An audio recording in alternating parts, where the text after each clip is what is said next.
देखिए, कामयाबी की कीमत मेहनत, दुख और तकलीफ है।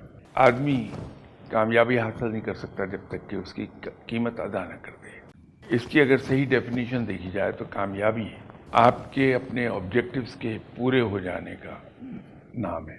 अब जो एक आम आदमी है, उसके ऑब्जेक्टिव्स दुनियावी कामयाबी के हैं। फकीर का एक ही ऑब्जेक्टिव है कि मुझे रब का कुर्ब हासिल हो जाए।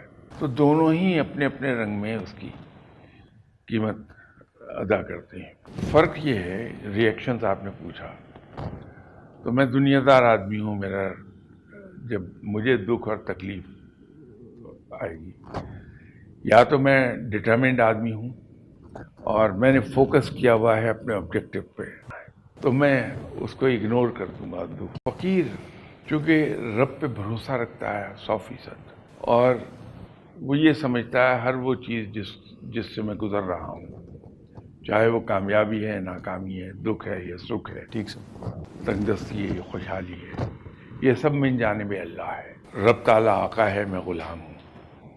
ग़ुलाम को कोई हक नहीं कि आका की किसी चीज़ पे एतराज़ करे। तो बड़ी खुशी से हंसते हुए चेहरे के साथ वो उस दुख और तकलीफ से गुजरता है कि ये मेरे रब का अता करता है।